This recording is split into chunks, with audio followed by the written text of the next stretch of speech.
क्या कोई शक्ति सदियों तक एक ही जगह पर पहरा दे सकती है? मनाली के घने देवदार के जंगलों में, जहां सुबह का कोहरा सूरज की किरणों को भी रोक देता है, वहां एक अनसुनी गूंज है। लोग कहते हैं कि इन जंगलों में कदम रखने वाले को हर वक्त लगता है कि कोई उसे देख रहा है।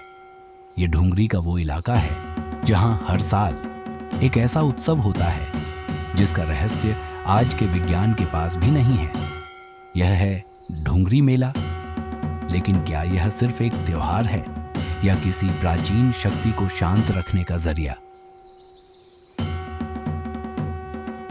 इस रहस्य के केंद्र में है लकड़ी और पत्थरों से बना यह प्राचीन मंदिर। ध्यान से देखिए इन नक्काशीदार दीवारों को। ये सिर्फ कला नहीं, बल्कि महाभारत काल के उन पन्नों को समेटे हुए हैं जिन्हें दुनिया भूल चुकी है।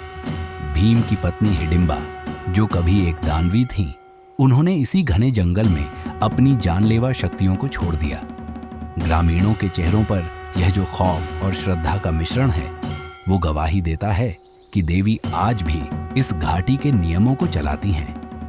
अगर कोई उन नियमों को तोड़े तो क्या होता है? इसका जवाब इतिहास के पास भी नहीं है।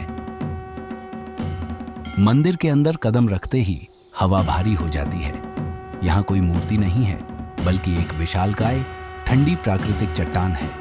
ग्राफिक्स से अगर आप इस मंदिर के ढांचे को समझें तो यह पूरी 24 मीटर ऊंची पैगोडा इमारत सिर्फ इस एक चट्टान को छुपाने के लिए बनाई गई है।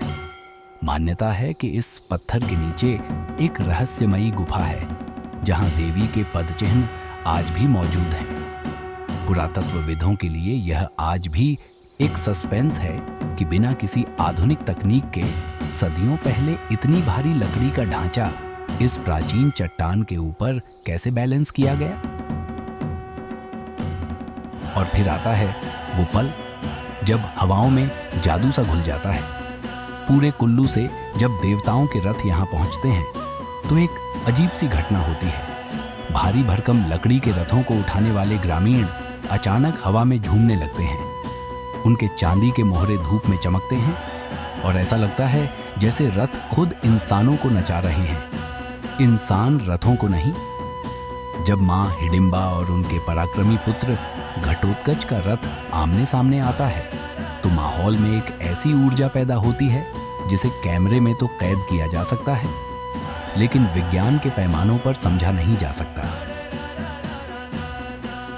इस रहस्यमयी ऊर्जा के बीच शुरू होती है कुल्लू नाटी। सैकड़ों लोग एक दूसरे का हाथ थामकर एक अंतहीन घेरे में घूमते हैं। हवा में उड़ता लाल गुलाल और पारंपरिक वाद्य यंत्रों की धुन एक ऐसा सम्मोहन, हिप्नोटिक इफेक्ट पैदा करती है जहां नाचने वाले लोग अपनी सुध बुध खो बैठते हैं।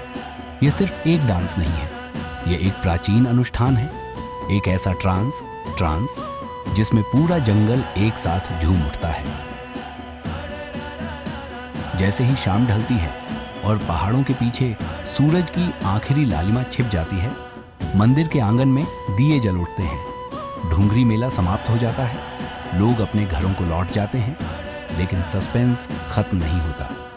कैमरा जैसे जैसे इस प्राचीन मंदिर से दूर ऊपर उठता है, एक सवाल पीछे छूट जाता है। क्या वो दैवीय शक्ति सचमुच आज भी इन देवदार के पेड़ों के बीच छिपी हुई हमें देख रही है? शायद हाँ, क्योंकि कुछ रहस्यों का अनसुलझा रहना ही बेहतर होता है।